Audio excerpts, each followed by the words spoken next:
Muy buenas tardes, damas y caballeros. Gracias por estar aquí el día de hoy. Bueno, por ahí me han dicho doctor, ¿no? Bueno, yo soy abogado egresado de la Universidad Bicentenaria de Aragua, recientemente, iniciando estos pasos en el mundo del derecho internacional. Yo creo que, primero que nada, debo dar un reconocimiento al panel que me acompaña el día de hoy.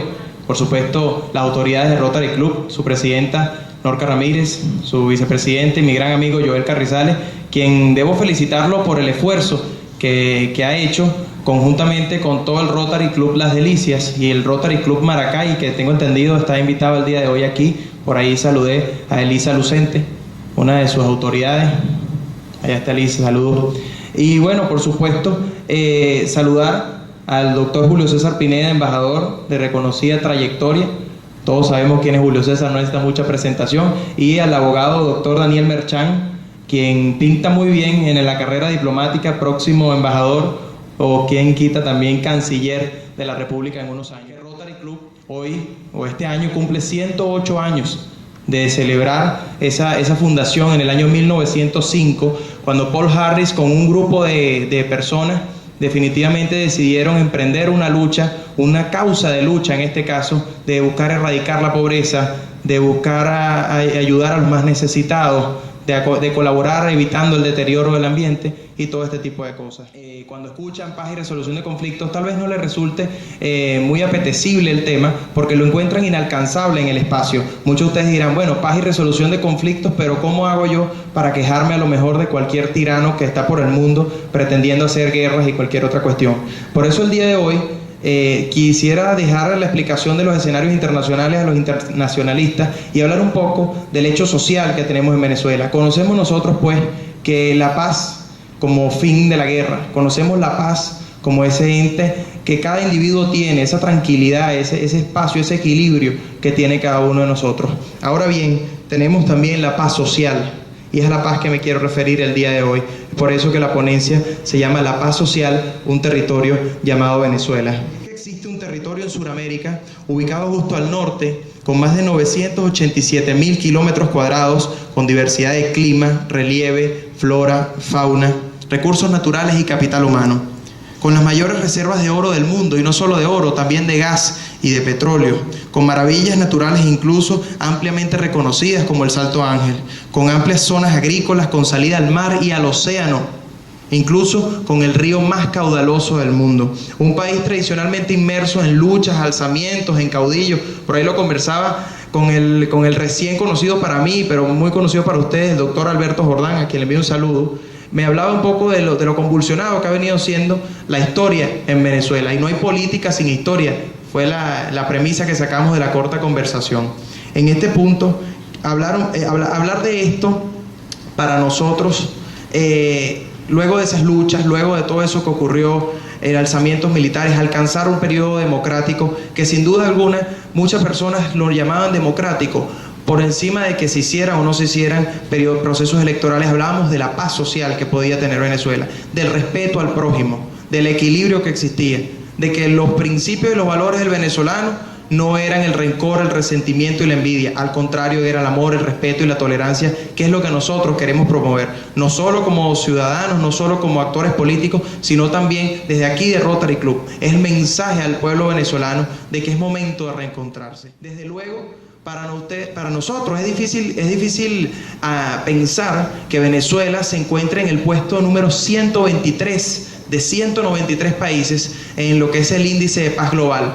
Esto no es un índice que lo elabora Naciones Unidas, pero sí lo elabora la Universidad de Sydney, en Australia, donde se estudian una serie de, vamos a decir, de factores, y estos factores evocan cuáles son los países más pacíficos. Obviamente encontramos entre los países más pacíficos los países nórdicos. En este caso encontramos Dinamarca, Finlandia, encontramos a Austria, a Japón, en caso de Asia, como uno de los países con mayor índice de paz. Es increíble cómo Japón hace nada ha sufrido una explosión nuclear hace un par de años en Fukushima, y ya Japón se mantiene en su economía, Japón se mantiene en su tolerancia, en su estabilidad, porque hay una cultura de paz por encima de cualquier otra cosa. A pesar de sufrir un evento nuclear de tal magnitud, el pueblo japonés ha sabido sobreponerse al evento político y poner lo social por encima de todas las cosas. Vemos casos muy recientes, si no hubiese ocurrido la muerte en Libia y no se estuviese manejando un proceso de negociación, siempre nos menciona el doctor Julio César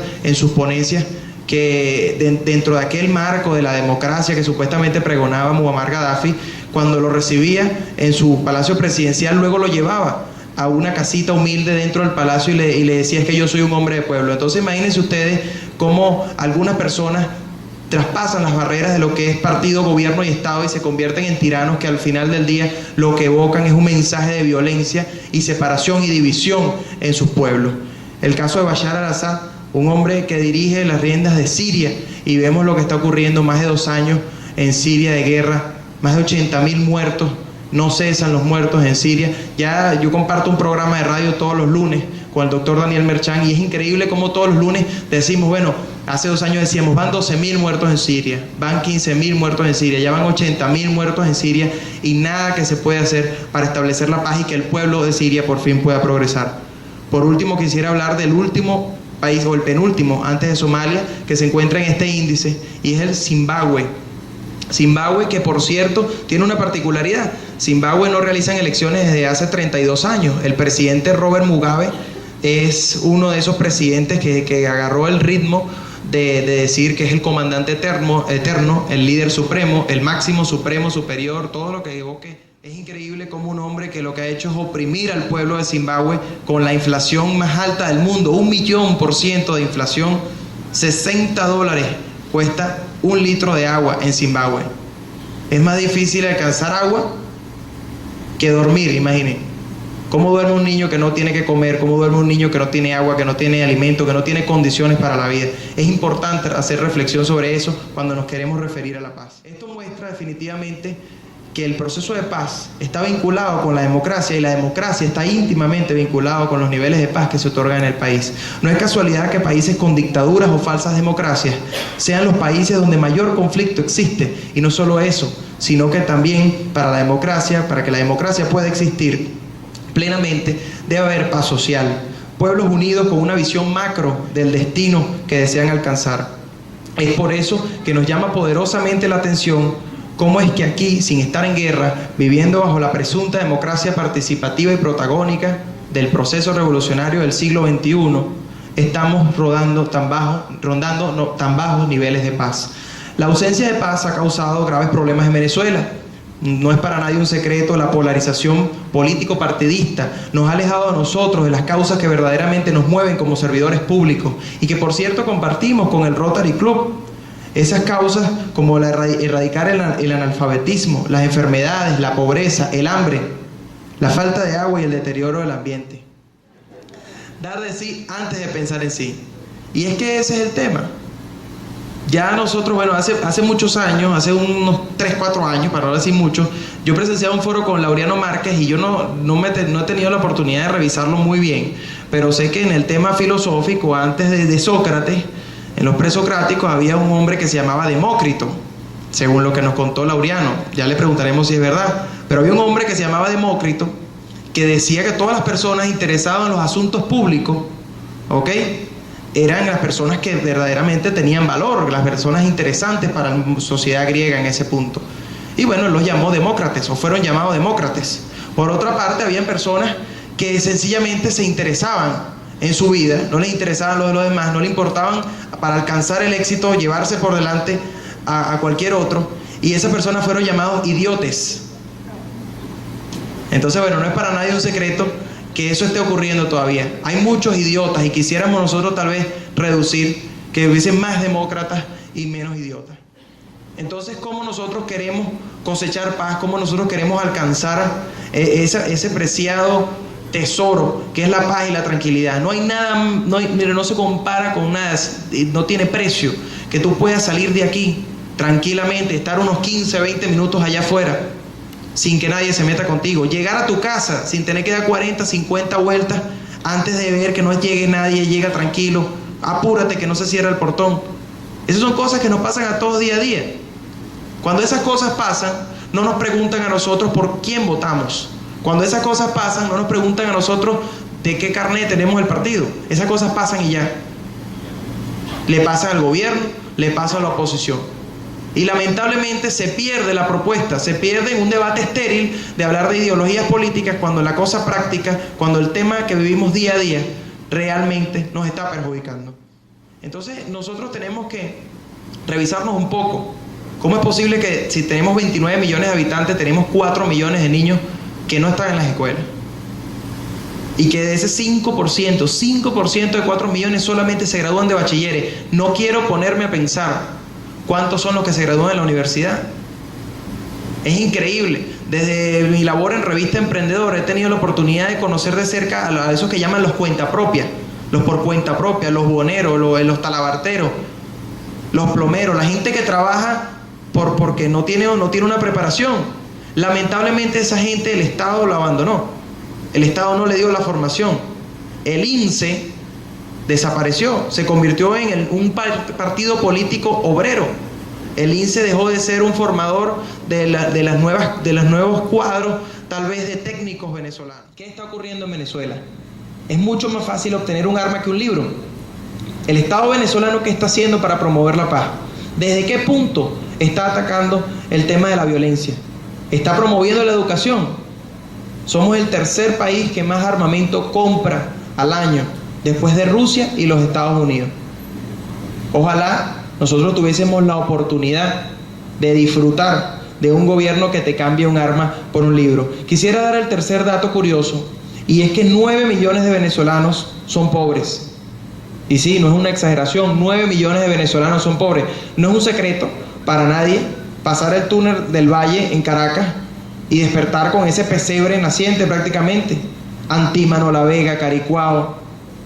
Se salva Montalbán hacia un lado, que tiene uno que otro edificio, pero absolutamente todos son barrios. ¿Qué calidad de vida tiene esa persona? Entonces, peor que esto, es que de esos 9 millones de habitantes, 2.5 se encuentran en pobreza extrema. O sea, ¿qué está pasando en el país? Hace poco leía, no, que los venezolanos están siendo los más obesos. Venezuela es un país de obesos, pero un país de obesos que tiene 2.5 millones de personas en pobreza extrema. Un país de obesos donde no se consiguen los elementos básicos de la canasta alimentaria. En este punto, ¿cómo una persona puede tener paz individual? ¿Cómo una persona puede tener paz con su prójimo si no tiene las condiciones básicas para vivir? Lo más triste, señores, de este último dato es que tampoco lo digo yo, simplemente está en este papel y resulta que estos son datos del Instituto Nacional de Estadística del año 2009. Vergüenza debería dar que el mismo Estado venezolano, y no hablo de un partido político, hablo del Estado venezolano, aunque es difícil explicarle a la gente de mi edad, que apenas tengo 21 años, pero a la gente de mi edad es difícil explicarle, no, mira, a pesar de que hay un partido político, cada institución del Estado venezolano es separada de otra, hay una separación de poderes, hay una institucionalidad. Me encantaría cerrar con una cita del reconocido periodista Andrés Oppenheimer en su libro Basta de Historias, el cual no debo hacer otra cosa que recomendarlo altamente. Y cito: la obsesión iberoamericana con la historia nos está robando tiempo y energía para concentrarnos en el futuro. Hay que aprender de China, la India y otros países asiáticos que, a pesar de recordar con orgullo sus historias milenarias, viven obsesionados con el futuro. Como dijo el expresidente y premio Nobel costarricense Oscar Arias en su discurso de despedida a los presidentes latinoamericanos en la cumbre de Playa del Carmen, México, esto frente a Hugo Chávez, Rafael Correa y Evo Morales, entre otros presidentes, que acababan de pronunciar encendidos discursos evocando sus respectivas versiones de la historia para justificar sus proyectos políticos. Dijo Oscar Arias: ni el colonialismo español, ni la falta de recursos naturales, ni la hegemonía de Estados Unidos, ni ninguna otra teoría producto de la victimización eterna de América Latina explican el hecho de que nos rehusemos a aumentar nuestro gasto en innovación, a cobrarle impuestos a los ricos, a graduar profesionales en ingeniería y ciencias exactas, a promover la competencia, a construir infraestructuras o a brindar seguridad política y jurídica a las empresas. Es hora de que cada palo aguante la vela de su propio progreso. ¿Y cómo hacer para comenzar a mirar al futuro? Muy fácil. Observando lo que hacen los países que más éxito han tenido en reducir la pobreza y aumentar el bienestar de toda su gente. y copiando aquello que merece ser copiado. En otras palabras, romper nuestra ceguera periférica y mirar menos al espejo y más por la ventana. Hoy, 30 de mayo del 2013, yo, Luis Duque, los invito a mirar por la ventana, a que consolidemos nuestra paz social, a que nos reencontremos como pueblo y a que caminemos juntos al futuro. Muchísimas gracias a todos.